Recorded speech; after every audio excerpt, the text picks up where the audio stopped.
ദീപാവലിക്ക് വീട്ടിലേക്ക് ട്രെയിനിൽ പോകാനുള്ള തയ്യാറെടുപ്പിലാണോ?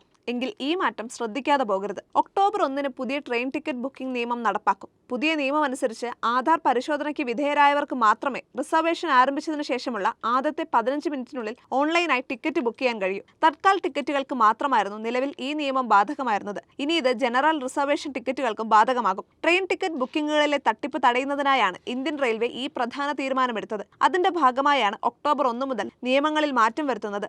ടിക്കറ്റ് റിസർവേഷനുകൾക്കായുള്ള ഈ നിയമം IRCTC വെബ്സൈറ്റിനും ആപ്പിനും ബാധകമായിരിക്കും. അതേസമയം കമ്പ്യൂട്ടറൈസ്ഡ് PRS കൗണ്ടറുകളിൽ നിന്ന് ടിക്കറ്റ് വാങ്ങുന്നവർക്കുള്ള സമയവും നടപടിയും അതേപടി തുടരും. ഒക്ടോബർ 1 മുതൽ ആധാർ പരിശോധിച്ചുറപ്പിച്ച അക്കൗണ്ടുകൾക്കാണ് മുൻഗണന നൽകുക.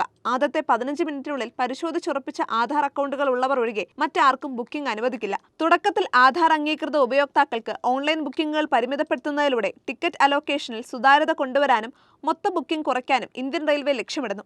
അങ്ങനെ റെയിൽവേ സേവനങ്ങൾ ശരിയായ യാത്രക്കാരിലേക്ക് എത്തുന്നുണ്ടെന്ന് ഉറപ്പാക്കുകയാണ് ലക്ഷ്യം. തിങ്കളാഴ്ച റെയിൽവേ ബോർഡ് ഈ വിഷയത്തിൽ ഒരു ഉത്തരവ് പുറപ്പെടുവിച്ചു. റിസർവേഷൻ സംവിധാനത്തിന്റെ ആനുകൂല്യങ്ങൾ സാധാരണ ഉപയോക്താവിലേക്ക് എത്തുന്നുണ്ടെന്നും ടിക്കറ്റ് ബ്രോക്കർമാർ അത് ദുരുപയോഗം ചെയ്യുന്നില്ലെന്നും ഉറപ്പാക്കാനാണ് റിസർവേഷൻ ടിക്കറ്റ് ബുക്കിംഗ് സംബന്ധിച്ച തീരുമാനമെടുത്തതെന്ന് ഉത്തരവിൽ പറയുന്നു. ഒക്ടോബർ 1 മുതൽ ജനറൽ റിസർവേഷനുകൾ ആരംഭിച്ചതിന്റെ ആദ്യ 15 മിനിറ്റിനുള്ളിൽ ആധാർ ആധികാരികമാക്കിയ ഉപയോക്താക്കൾക്ക് മാത്രമേ IRCTC വെബ്സൈറ്റ് വഴിയോ അതിന്റെ ആപ്പ് വഴിയോ റിസർവ് ചെയ്ത ജനറൽ ടിക്കറ്റുകൾ ബുക്ക് ചെയ്യാൻ കഴിയൂ. ജൂലൈ മുതൽ തത്കാൽ ടിക്കറ്റുകൾക്ക് ആധാർ കാർഡ് നിർബന്ധമാക്കിയതിന് പിന്നാലെയാണ് ഈ പുതിയ നിയമം വരുന്നത്.